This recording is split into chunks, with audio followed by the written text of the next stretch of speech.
ইন্নাল্লাযীনা ক্বালু রাব্বুনাল্লাহু সুম্মা ইসতাকামু তাতানাজ্জালু আলাইহিমুল মালাঈকাতু আল্লা তাখাফু ওয়া লা তাহজানু ওয়া বাশশিরু বিল জান্নাতিল্লাতী কুনতুম তুআদুন।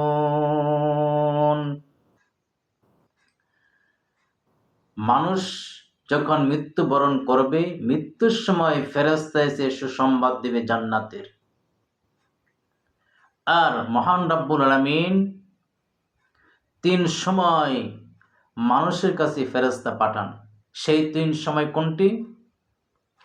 রাইসুল মুফাসসিরিন হযরত আব্বাস রাদিয়াল্লাহু তাআলা আনহু বলেন, যখন আজরাইল আলাইহিস সালাতু ওয়াস সালাম আসবে, যখন তার হায়াতটা শেষ হয়ে যাবে, মৃত্যুর সময় হয়ে যাবে, এমন সময় আজরাইল তার নিকট আসবে। 1 নম্বর। 2 নম্বর হলো যখন তাকে কবরে রাখা হয়, ফেরেশতারা প্রশ্ন করবে, মান রাব্বুকা ওয়া মান দীনুকা মান নাবিয়ুকা। এই সময় ফেরেশতা আগমন করবে। 3 নম্বর হলো যখন মহান রব্বুল আলামিন সমস্ত পৃথিবীকে ধ্বংস করে দেবেন, ধ্বংসলীলা শুরু হয়ে যাবে। ইসরাফিল যখন সিংহা ফু দেবে প্রথমবার, তখন পৃথিবী উঠতে থাকবে। দ্বিতীয়বার যখন ফু দিবে, তখন কবর থেকে মানুষগুলো হাসরের ময়দানের দিকে রওনা হবে। ওই সময় ফেরেশতা এসে কবরে ডাক দিবে, উঠো উঠো, কিয়ামত কায়েম হয়েছে। মানুষে বলবে, এই মুহূর্তের সময় ঘুমাইলাম, একদিন হইল। বলে একদিন নাই, তুমি 40,000 বছর কবরে ঘুমাইছো, এখন হাসরের ময়দানের দিকে রওনা হও। 3 নম্বর, তেমনি ভাবে যারা দুনিয়াতে নেক আমল করবে, আল্লাহ রাব্বুল আলামিন সেই নেককারদের সুসংবাদ দিয়েছে কোরআনের মাধ্যমে। ইন্নাল্লাযীনা ক্বালু রাব্বুনাল্লাহ, নিশ্চয় যারা আল্লাহকে এক বলে স্বীকার করেছো, সুম্মা ইসতাকামু, তারপর অটল রয়েছো, তাতানাজ্জালু আলাইহিমুল মালাঈকা, তার নিকট ফেরেশতা আগমন করবে যখন মৃত্যুর সময় গণে আসবে। আল্লাহ তাখাফু, ফেরেশতারা বলবে ভয় করো না, ওয়ালা তাহজানু, চিন্তাও করো না, ওয়া বাশশিরু বিল জান্নাতিল্লাতী, এই তোমার জান্নাতের সুসংবাদ দেওয়া হলো, মৃত্যুর সাথে সাথে তোমাকে জান্নাতে নেওয়া হবে। কুনতুম তুআদুন, মহান রব্বুল আলামিন যে প্রতিশ্রুতি দিয়েছে, ওয়াদা দিয়েছে তোমাদেরকে জান্নাত দিবে, এই তোমাদের জান্নাত। আজরাইল আলাইহিস সালাতু ওয়াস সালাম যখন তোমাদের নিকট আসবে, 500 জামাতের একটি ফেরেশতা চলে আসবে, জান্নাতের ফেরেশতা, জান্নাতের পোশাক, জান্নাতের খুশবু নিয়ে আসবে, রেশমি রুমাল নিয়ে আসবে, তার রূহটা হরণ করে রেশমি রুমালের মধ্যে সুন্দর করে লেপটে তাকে নারে তাকবীর দিয়ে আকাশ তার রূহটা নিয়ে দেবে। সেখানে তার সে ইল্লিনে তার রূহটা স্থান করে দিবে। আর যারা নাকি দুনিয়াতে গুনাহ করেছো, খারাপ কাজ করেছো, বদ আমল করেছো, জাহান্নামের ফেরেশতা আসবে, জাহান্নামের পোশাক নিয়ে আসবে, তার সামনে জাহান্নামটা ধরে তুলবে, দেখবে দেখো মৃত্যুর সাথে সাথে তোমাকে জাহান্নামের মধ্যে নিয়ে যাবে, তার রূহটা একদম সিজ্জিনের মধ্যে ফেলে দিবে। তাই মুআজ্জাজ হাজরিন, এক শায়ের বলেন, চুহাঙ্গে রপ্তান কোনা জানে পাক, চেবর তক্তে মুরদান চেবর রয়ে খাক। তুমি 24 তলা বিল্ডিং এ পড়ে মনে কেন, রাস্তায় পড়ে মনে কেন, সবাই তোমাকে সেদিন থেকে লাশ বলবে, সেদিন থেকে তোমার এমপি মন্ত্রীর নাম সব মুছে যাবে। কাইসে কাইসে তাজদারে বাদশাহ চল বাজে, ও কাজী না বালা কানা শানে শৌকত কে হয়ে, ও বাদশাহ তোমার এত খাজানা ছিল, রাজত্ব ছিল, দরবান্ডার ছিল, আজকে কোথাও? তেমনি ভাবে সুলাইমান আলাইহিস সালাতু ওয়াস সালাম যেদিন দুনিয়াতে বিদায় হবেন, মানুষকে ওসিয়ত করে গেলেন, হে দুনিয়ার মানুষেরা শোনো, আমার যখন মৃত্যু হবে, কাফন থেকে 2টি হাত বের করে দিবে। মানুষে প্রশ্ন করলো, সুলাইমান কেন কাফন থেকে হাত বের করে দেবে? বললেন, বলে মানুষ এটা জানুক যে সুলাইমান শরীর পৃথিবীর বাদশাহ হয়ে শেষ মুহূর্তে খালি হাতে কবরে রওনা হচ্ছে। বা সুলাইমান দাদে মুলক সরওয়ারি খেদমতে খাতে মজদাউ অপরে। সুলাইমান আলাইহিস সালামকে সারে পৃথিবীর রাজত্ব দিন আল্লাহ তাকে হাওয়ায় তক্তি দান করলেন। সকালে চলতো 6 মাসের পথ, বিকালে চলতো 6 মাসের পথ। আল্লাহ পাক তাকে এত বড় রাজত্ব দান করলেন, তার হুকুমে সব চলতো। বাতাস ও জিন পরে তার হুকুম মেনে চলতো, কমান মেনে চলতো। তাই মাযুজ হাজরিন, মানুষ মৃত্যু থেকে কোথাও পালাবে, কোনো পথ নাই। মরণ থেকে যতই পালাও মরণ তোমায় লইবে গিরি, আকাশ পরা লাগে সিঁড়ি মরণ তোমায় লইবে গিরি। মরণ থেকে পালাবার কোনো পথ নয়, যদি আকাশ লুকায়িত থাকো সেখানেও মরণ তোমাকে গ্রেপ্তার করবে। এক লোক সুলাইমানের দরবারে এসে বলতেছে, হে আল্লাহর নবী সুলাইমান, এই মুহূর্তের সময়কে হিন্দুস্তানে পৌঁছে দেন, আমার বিশেষ প্রয়োজন। বাতাসকে হুকুম করলো, সাথে সাথে তাকে হিন্দুস্তানে পৌঁছে দিল। এই মুহূর্তের সময় দেখে পিছন দিয়ে আজরাইল দ্বারা হাসতেছে। আল্লাহর নবী সুলাইমান আজরাইলকে প্রশ্ন করে, ভাই আজরাইল, কেন তুমি হাসতেছ? বলো, প্রথমে আমি আশ্চর্য হয়ে গেলাম, এই লোকটার জান কবজ হবে হিন্দুস্তানে, তার ডায়েরি আমার কাছে লেখা আছে, অমুকের ছেলে অমুক, তার দান কোথায় কবজ করা হবে সবকিছু লেখে। তারপর আমি দুনিয়াতে আগমন করি, কিন্তু এখন দেখলাম আপনার পাশে দাঁড়ানো। এই মুহূর্তের সময় হিন্দুস্তানে এসে কেমনে পৌঁছবে, সেই জগতে বিমান ছিল না। আর যখন আপনি বাতাসকে হুকুম করলেন, বাতাস সাথে সাথে তাকে নিয়ে হিন্দুস্তানে পৌঁছায় দিল। আমি দেখে হাসতেছিলাম। তাই মানুষের যেখানে মৃত্যু সেখানে তার যেতেই হবে। এখন আমার মৃত্যু আগে সৌদি, আমি গাড়ি বেচবো, বাড়ি বেচবো, সবকিছু সেখানে যাব, আমার সেখানে মৃত্যু হয়ে যাবে। কুল্লু নাফসিন যায়িকাতুল মাউত সুম্মা ইলাইনা তুরজাউন। মৃত্যু থেকে পালাবার কোনো পথ নাই, সব প্রাণীর মৃত্যু হবে, কিন্তু পার্থক্য হলো কেউ আগে কেউ পিছে, এতটুকু পার্থক্য। মৃত্যু, সমস্ত প্রাণীর মৃত্যুর স্বাদ গ্রহণ করতে হবে। ए हम सब मुसाफिर हैं वही आकर ठिकाना, कोई आगे रवाना है कोई पीछे रवाना। কেউ আগের যাত্রী, কেউ পিছের যাত্রী, কিন্তু যাত্রী সবাই নিশ্চিত করেছে আল্লাহ। আমি সকল যাত্রীকে এই বলে আমি নিশ্চিত করেছি, এমন কোনো প্রাণী নাই যার মৃত্যু হবে না, যার হিসাব নিকাশ হবে না। সবাই আমার আদালতে দাঁড়াইতে হবে, হিসাব দিতে হবে, মহান রব্বুল আলামিনের দরবারে দাঁড়াইতে হবে। মুআজ্জাজ হাজরিন, কবরে থাকতে হবে 40,000 বৎসর। হাসরের ময়দানে মহান রব্বুল আলামিন বলবে, লিমানিল মুলক ইয়াউমা লিল্লাহি ওয়াহিদিল কাহ্হার। আল্লাহ পাক একটা ধমক দিবে, আজকে রাজত্বের মালিক আমি আল্লাহর কেউ না, এক রব, স্রষ্টা, তিনি রাজত্বের মালিক, সব শেষ, কেউ নাই, শুধু এক রব রয়েছে। একটা ধমক দিবে, 50,000 বৎসরে চলে যাবে। যদি হাসরের ময়দানে একটি সুতা পলানো হয়, সুতার আওয়াজ শোনা যাবে, কিন্তু মানুষ কি নিস্তব্ধ, কোন আওয়াজ নাই। এমন ভাবে হাসরের ময়দান, আল্লাহর বিচারে দাঁড়াতে হবে 50,000 বৎসর, ফুলসিরাত হবে 30,000 বৎসর, উঠতে 15,000 বৎসর, নামতে হবে 15,000 বৎসর, 30,000 বৎসর ফুলসিরাত। এভাবে 1,70,000 বৎসর, এরপরে ফয়সালা হবে জান্নাত না জাহান্নাম। তাই মুআজ্জাজ হাজরিন, মহান রব্বুল আলামিন আমাকে আপনাকে যে দুনিয়াতে পাঠাইছে, কিসের জন্য পাঠাইছে? নেক আমল করার জন্য পাঠাইছে মহান রব্বুল আলামিন। যদি নেক আমল না করি, হাসরের ময়দানে কঠিন মুসিবতের দিন কেউ আগায় আসবে না। এক আমার আপনার নবী জনাবে মুহাম্মদুর রাসূলুল্লাহ সাল্লাল্লাহু আলাইহি সাল্লাম আগায় আসবে, আর কোনো নবী আগায় আসবে না, কোনো মানুষ আগায় আসবে না। কিন্তু সেই নবীর কাজ করতে হবে, সেই নবীর তরিক মতো চলতে হবে, কুরআন মোতাবেক চলতে হবে। তাহলে রব্বুল আলামিন হাশরের ময়দানে আরশের ছায়া নিচে স্থান করে দিবে, কোনো ছায়া থাকবে না। যারা নাকি একক তো নামাজ পড়েছে, আর একক তো মসজিদে মান্ডা লটকানো আছে যে কখন আর একক তো নামাজ যায়া পড়ব, ওই একদলকে মহান রাব্বুল আলামিন আরশের ছায়া নিচে স্থান করে দিবে। যারা মসজিদ আবাদ করে এদেরকে আল্লাহ পাক আরশের ছায়া নিচে স্থান করে দিবে। আদাত উপর সূর্য থাকবে, নিচের তামার বিছানা থাকবে, মানুষের মগজগুলো টকবক করতে থাকবে।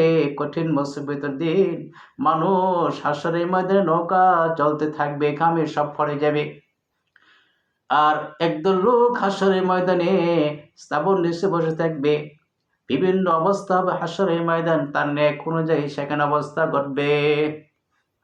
আর যখন নাকি হাসরের ময়দানে মহান রাব্বুল আলামিন জাহান্নামকে উঠাবে, সূরা জুমারের মধ্যে রয়েছে ওয়াসিকাল্লাযিনা কাফারু ইলা জাহান্নামা যুমারা। আল্লাহ রাব্বুল আলামিন হাসরের ময়দানে যেদিন জাহান্নামকে উঠাবে 70,000 শিকল দিয়ে বাঁধে জাহান্নাম উঠাবে। এক একটা শিকলের মধ্যে 70,000 ফেরেশতা রয়েছে। জাহান্নাম হুঙ্কার থাকবে, হুঙ্কার ছাড়বে, আর দেখবে সে মানুষগুলো গ্রাস করতেছে। জনাবি মুহাম্মদ রাসূলুল্লাহ সাল্লাল্লাহু আলাইহি ওয়াসাল্লাম সিজদায় পড়ে যাবে, হায় আমার উম্মত সব খেয়ে ফেলতেছে।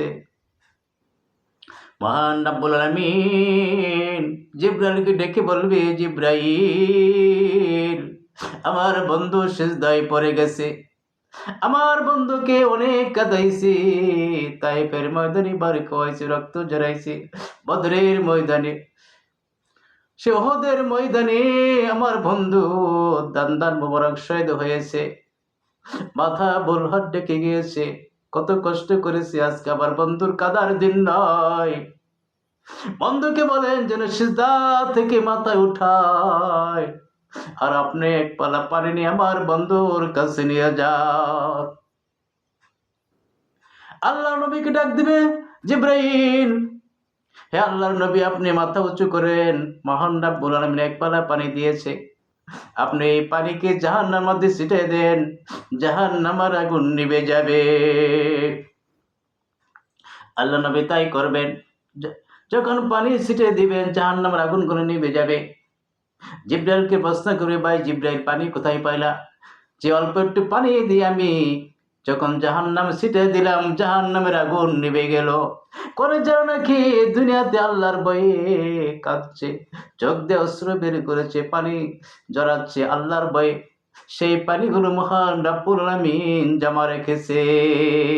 জাহান্নামের ভয়ে একটু কাঁদুন, মহান রাব্বুল আলামিন ওই পানিগুলো জমা রেখে তাই সেই পানি দিয়ে জাহান্নামের আগুন নিভে দেওয়া হলো। যখন আল্লাহর ভয় দিলের মাধ্যমে থাকবে, অন্তরের মাধ্যমে থাকবে, সেই লোক কোনোদিন গুনাহ করতে পারে না, সে কোনোদিন নামাজ ছাড়তে পারে না, সে কোনোদিন নবীর তরিকা ছাড়তে পারে না। আর যখন মানুষ আল্লাহর ভয় না থাকে সে সব কিছুই করতে পারবে। তাই আসল মুআজ্জাজ হাজরিন, মহান রাব্বুল আলামিনের হুকুমগুলো মেনে চলে যদি আমরা শান্তি পাইতে চাই, ওই ফুলসিরাত কায়েম করে রেখে দিয়েছেন, ওইটা পার হয়ে জান্নাত যেতে হবে। ফুলসিরাত পার না হয়ে কেউ জান্নাতে পৌঁছতে পারবে না। এমন ঘোর অন্ধকার এবং ধারণযুক্ত ফুলসিরাত বানাইছে, যখন বিচার ফয়সালা হয়ে যাবে মানুষ দৌড়াতে থাকবে, সে ফুলসিরাত পার হয়ে যারা নেককার যার আমল অনুযায়ী যখন জান্নাতে সার্টিফিকেট দিবে, জান্নাতের সার্টিফিকেট দিবে, বলবে এখন এই ফুলসিরাত পার হয়ে জান্নাতে চলে যাও।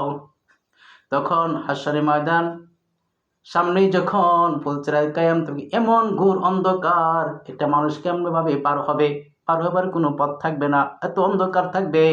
যাদেরকে জান্নাতের সার্টিফিকেট দেবে, জান্নাতের সার্টিফিকেট দিবে, তাদেরকে মহান রাব্বুল আলামিন একটা ল্যাম্প দেবে, একটা বাতি দিবে, সে বাতি দেখে দেখে তারা সে ফুলসিরাত উঠে যে পার হয়ে যাবে। কিন্তু যারা নাকি বদকার গুনাহগার দুনিয়াতে গুনাহ করেছে, ওই চাপটা লোকদের পিছে পিছে তারা দৌড়াতে থাকবে, কিন্তু যখন তারা ফুলসিরাত উঠবে সাথে সাথে তার পাও কেটে দেবে, হাত দিয়ে ধরবে, হাত কেটে দেবে, লাস্টে মুখ দিয়ে কামড়ায় ধরবে, মুখ কেটে জাহান্নামের মাধ্যমে পরে দিবে ফুলসিরাতের নিচে। আল্লাহ রাব্বুল আলামিন 7টি জাহান্নামের মধ্য থেকে 6টি ফুলসিরাতের নিচে স্থাপন করবেন। আর ফুলসিরাত মানুষ কিভাবে পার হবে? যে নেক ভালো করেছে, কেউ হাস্যের গতিতে হাঁস মেরেছে, ফুলসিরাত পার হয়ে গেলাম। কেউ বিদ্যুতের গতিতে, কেউ যানবাহনের গতিতে, বিভিন্ন অবস্থা হবে তার নেক আমল অনুযায়ী সে ফুলসিরাত পার হয়ে অপরে জান্নাতের মাধ্যমে পৌঁছে যাবে। মহান রব্বুল আলামিন সেই ব্যবস্থা করে রেখে দিয়েছেন। মানুষকে জান্নাতে পৌঁছানোর জন্য একটা বাহন হলো। সে বাহনটা কি? বলে এখন নাকি দুনিয়াতে অনেক কোরবানি করে না, সে বাহন চড়ে চড়ে সে পার হয়ে যাবে। তাই আসুন, আজকে আমরা যখন দুনিয়াতে নেক আমলগুলো করব, তাহলে মহান রব্বুল আলামিন আপনাকে সে জান্নাত, বিশাল জান্নাতের অধিকারী করবেন। যখন নাকি জান্নাত আদম তৈরি করেছে, জিব্রাইলকে বললেন, জিব্রাইল জান্নাত আদমটা দেখে আসো, এত সুন্দর জান্নাত আদম আমি তৈরি করে দিয়েছি। জিব্রাইল হাজার হাজার বছর সাইর করলেন, জান্নাতে করলেন, কিন্তু জান্নাতের কোনো কুল কিনার পায় নাই। শেষ পর্যন্ত জিব্রাইল যে একটি খুঁটি ছিল তার মধ্যে বসে জিব্রাইল হয়রান হয়ে পেরেশান হয়ে সেখানে বিশ্রাম গ্রহণ করলেন। এরপর মহান রব্বুল আলামিন দরবারে গেলেন, হে মালিক, আমি জান্নাত সাইর করেছি, কিন্তু আপনার জান্নাতের কোনো কুল কিনার পাই নাই। আজরাইলকে আল্লাহ, জিব্রাইল আলাইহিস সালামকে আল্লাহ রাব্বুল আলামিন এত পাওয়ার দিয়েছিলেন, তার 600 ডানা রয়েছে, 600 ডানা। এক একটা ডানা যখন ওড়ায় সমস্ত পৃথিবী বন্ধ হয়ে যাবে।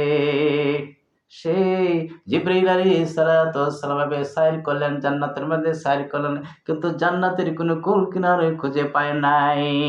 আল্লাহ রাব্বুল আলামিন এই জন্য বলছে, যারা সর্বনিম্ন ইমানদার তাকে এই দুনিয়া থেকে 10 দুনিয়া জান্নাত দিবে। হরগিল মান জাতনি নিয়ামত আয়ে তো সবসে বেহতরিন মৌলায়ে দিদারে তো। জান্নাত এত সুন্দর সুন্দর নিয়ামত দিবে দেখে আল্লাহর কাছে বলে, আল্লাহ, যে তোমাকে আমি না দেখে বিশ্বাস করেছি আর তোমার হুকুম মেনেছি, তোমার বন্ধুর তরিক মধ্যে চলেছি, আল্লাহ তোমাকে আমি একটা নজরে দেখতে চাই। কিন্তু মহান রব্বুল আলামিন সেখানে দেখা দিবে। আল্লাহ রাব্বুল আলামিনের 70,000 পর্দা খুলে যাবে, আল্লাহকে দেখবে। এখন প্রশ্ন আসে, সেখানে আল্লাহকে কেমনে দেখবে? আল্লাহ রাব্বুল আলামিন এই দুনিয়াতে সূর্য তৈরি করে দিয়েছেন। পৃথিবীর কোটি কোটি মানুষের সূর্য দেখতেছে, কিন্তু সূর্য দেখতে কোনো কষ্ট হয় নাই। ও জান্নাতে মহান রবকে দেখলে কোনো কষ্ট হবে না। একটা নজর দেখবে, যখন মানুষ সিজদায় পড়ে যাবে 70,000 বৎসর চলে যাবে। আর রব্বুল আলামিন এত সুন্দর জান্নাত তৈরি করেছে, সেখানে যা চাইবে তাই পাবে। এখানে মনে মনে আশা করতেছে, আল্লাহ আমি এটা খেতে চাই, পাখির গুজমনা হয়ে তোমার সামনে চলে আসবে, এক মুহূর্ত দেরি হবে না। তেমনি ভাবে মহান রব্বুল আলামিন এত সুন্দর জান্নাত তৈরি করেছে, কার জন্য? আমার আর আপনার জন্য। কিন্তু আজকে কাজ হলে কি? শর্ত হলো ঈমান আনার সাথে সাথে নেক আমল করতে হবে। এই যে আয়াত তেলাওয়াত করেছিলাম, তার উপর যে অটল থাকবে। অটল রাখার অর্থ হলো আমল করবে।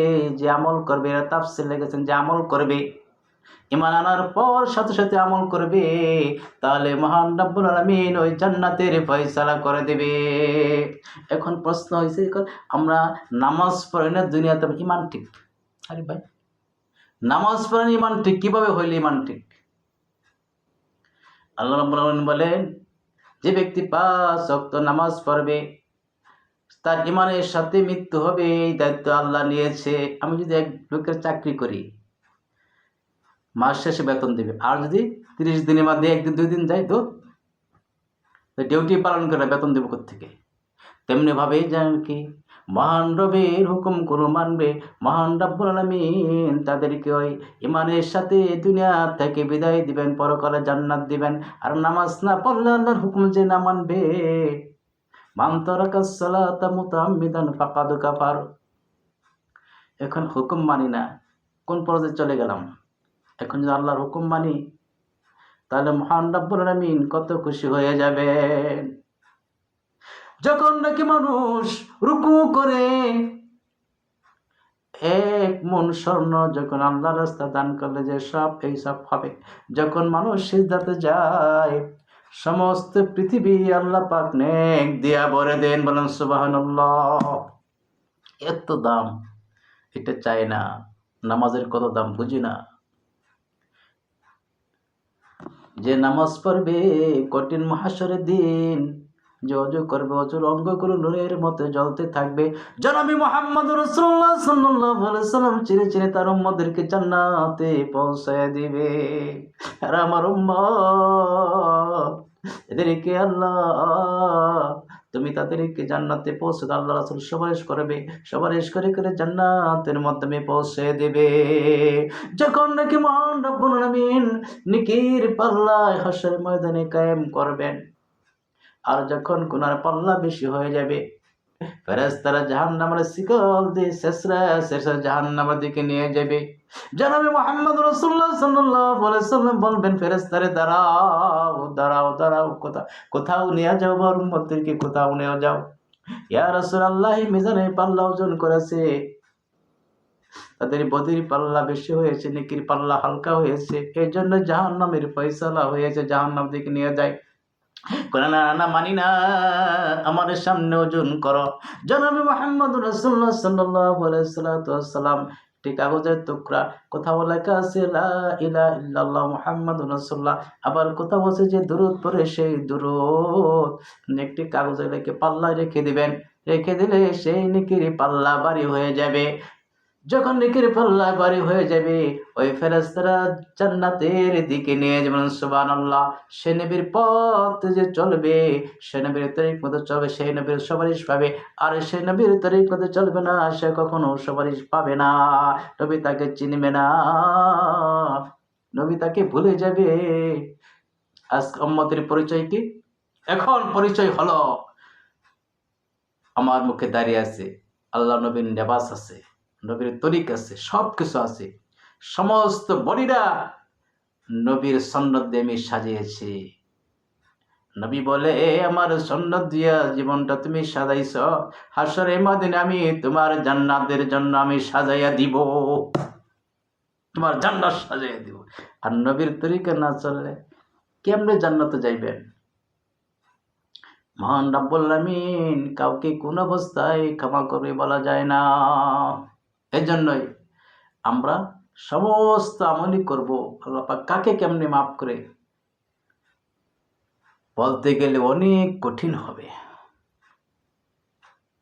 বিশ্ববিখ্যাত আলেম আশরাফ আলী থানভী যখন কবরে রাখা হয়, আরেক অলি জিজ্ঞাসা করতেছে, হে আশরাফ আলী থানভী, তোমার সাথে মহান রব্বুল আলামিন কিরকম ব্যবহার করেছে? আমি আশরাফ আলী কত ওয়াজ করেছি, দর্শ দিয়েছি, কিতাব পড়াইছি, বক্তব্য দিয়েছি, কত আমল করেছি, কোনো আমল আমার কাজে আসে নাই, কিন্তু ওই আমলটা মহান রবের দরবারে পছন্দ হয়েছে। যখন আমি কিতাব লিখতাম আর মাসিকে এসে একটু কালি খাবার সুযোগ দিয়েছি, এই খুশি আল্লাহ আমাকে ক্ষমা করে দিয়েছে। দেখছেন এত বড় হাস্তি, এলেমের সাগর, আল্লাহর ওলি, আল্লাহ কেমনে আল্লাহ মাফ করছে। আর আমাকে আপনাকে আল্লাহ পাক কেমনে মাফ করে বলা যায়, সমস্ত আমলই করতে হবে। তাই আসুন সেই নবীর তরিকে চলি, আল্লাহর হুকুম মানি। আল্লাহ পাক সবাইকে শান্তির ফয়সালা করুক, আল্লাহ পাক সবাইকে জান্নাতের ফয়সালা করুক। আলাইনাল ওয়ালাক।